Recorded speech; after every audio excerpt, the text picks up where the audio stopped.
श्लोक 11 एवं श्लोक 12 अध्याय 16।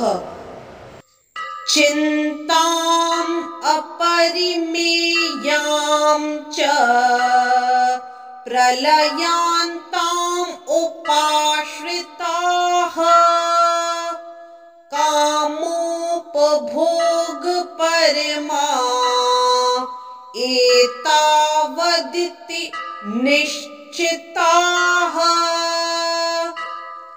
आशापाशशतैर्बद्धाः कामक्रोधपरायणाः ईहन्ते कामभोगार्थम् अन्यायेनार्थसंचयान्। इस श्लोक में श्री कृष्ण अर्जुन को कहते हैं, रहते असुर सदैव ही चिंताओं से ग्रस्त, अगणित चिंताएं कि जो रही मृत्यु पर्यंत, रही मृत्यु पर्यंत। चिंताएं इस भांति की जिनका फल भी अस्तु, बार बार हो जन्म अरु, बार बार हो मृत्यु, बार बार हो मृत्यु।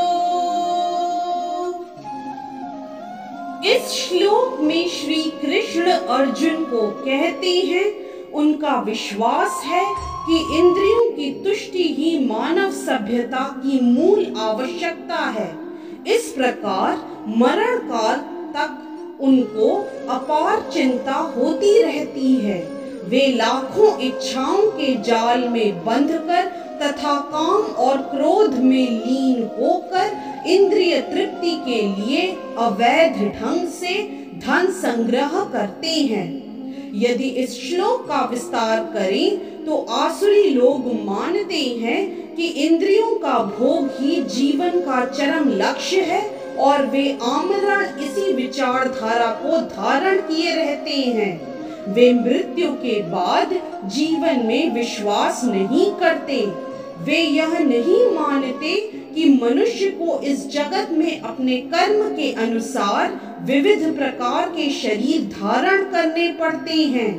जीवन के लिए उनकी योजनाओं का अंत नहीं होता और वे एक के बाद एक योजना बनाते रहते हैं जो कभी समाप्त नहीं होती।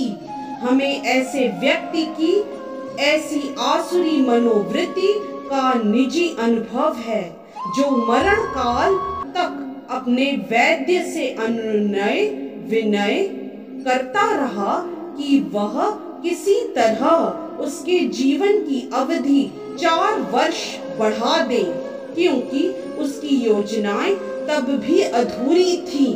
ऐसे मूर्ख लोग यह नहीं जानते कि वैद्य क्षण भर भी जीवन को नहीं बढ़ा सकता।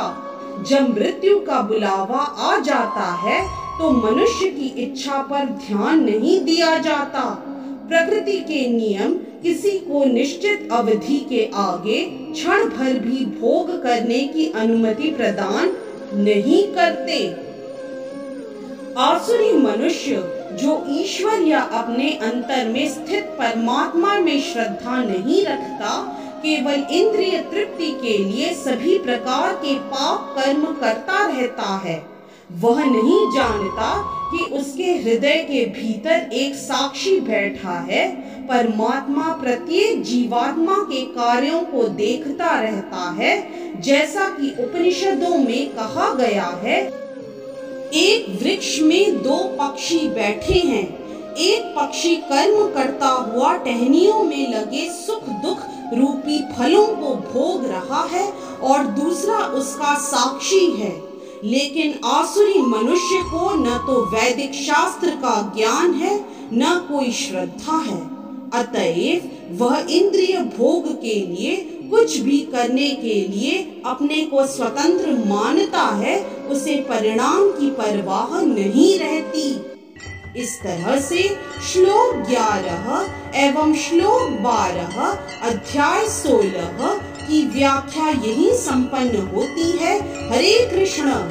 यदि आज का वीडियो आपको पसंद आया तो कृपया लाइक, सब्सक्राइब, कमेंट और शेयर करना न भूलें। चैनल का नाम है मिस्टिक फेथ।